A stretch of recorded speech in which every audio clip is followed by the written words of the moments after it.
And in this next one, in the co-main event, we got an explosive fight between Khaos Williams and Carlston Harris. And another fight where we got a guy coming in here off of a layoff. With Khaos Williams, he hasn't fought in a while.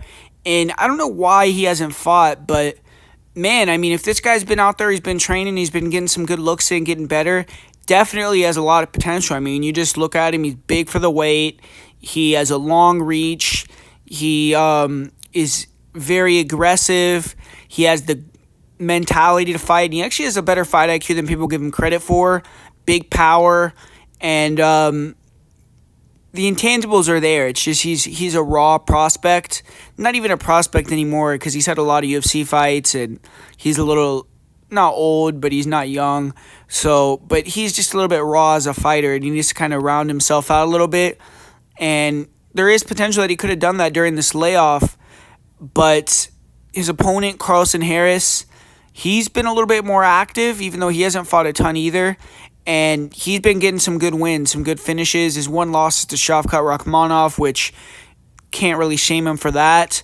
And he's beaten some guys that are a little bit similar that come forward, throw haymakers, like Jeremiah Wells. So he has some experience against guys like Khaos, even though I think Khaos is a little bit more composed and fights smarter than a guy like Wells on the feet. But looking at this from a stylistic standpoint, I think it's pretty obvious what both guys want to do. Khaos Williams, I think he's going to want to try to stay long, use his striking, find that chin of Harris, who I think is susceptible to being knocked out, and try to stay away from the clinches or grappling too much with Harris, where that's where Harris is going to have a significant advantage, in my opinion, is the grappling. And if Khaos can keep it at distance and use his range striking, he's going to have a decent chance to get the victory. Carlston Harris, he's long and rangy as well, but real weird striking. I mean, he throws strange punches, even though he has power. Just not the most technical striker.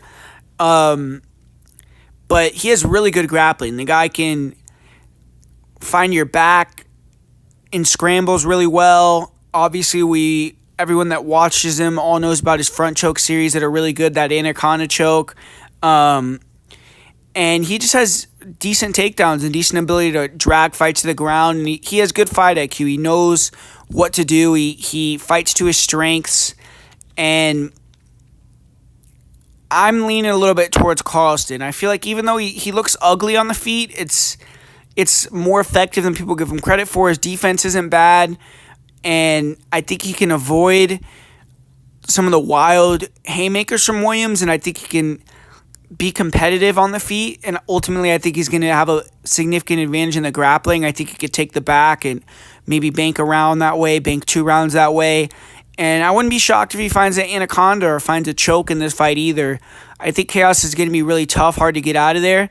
But I'm going to go with Carlston Harris in this co-main event spot.